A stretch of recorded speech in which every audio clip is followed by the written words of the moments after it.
Hello viewers, ഇന്ന് KLF കൊണ്ടുപോവുകയാണ് കുട്ടികളെ. ബീച്ചിലേക്കാണ് കൊണ്ടുപോകുന്നത്. എല്ലാവരും ഹാപ്പിയാണ്. എല്ലാ കുട്ടികളും ഇല്ല. 7th നിന്നും 8th നിന്നും 9th നിന്നുമുള്ള ലിറ്ററേച്ചറിനോട് താല്പര്യമുള്ള കുട്ടികളെ മാത്രമേ കൊണ്ടുപോകുന്നുള്ളൂ. അവിടെ തന്നെ നമുക്കറിയാമല്ലോ, അത്രയും നല്ലൊരു ഗാദറിംഗ് ആണ്.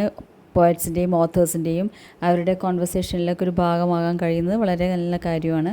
നമ്മൾ ആദ്യം തന്നെ ചെല്ലുന്നത് ചിൽഡ്രൻസ് KLFിലേക്കാണ്. ചിൽഡ്രൻസ് കേരള ലിറ്ററേച്ചർ ഫെസ്റ്റിലാണ്. അവിടെ മിസ് റീന പുരിയുടെ ടോക്കാണുള്ളത്. ആദ്യം അത് the inspiring story of Abdul Kalam and design your own futuristic rocket എന്ന സ്റ്റോറി ടെല്ലിംഗ് ആണ് എന്ന് അവരുടെ ബുക്കിനെയാണ് പരിചയപ്പെടുത്തുന്നത്.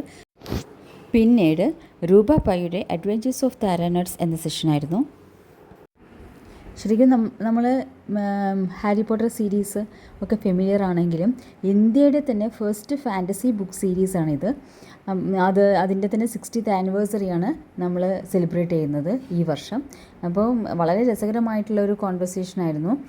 കുട്ടികൾക്കും അതിൽ പങ്കെടുക്കാൻ പറ്റി. കുട്ടികളുമായിട്ട് നല്ലൊരു ഇൻട്രാക്ഷൻ ഉണ്ടായിരുന്നു. നല്ലൊരു ഇൻട്രാക്റ്റീവ് സെഷനായിരുന്നു.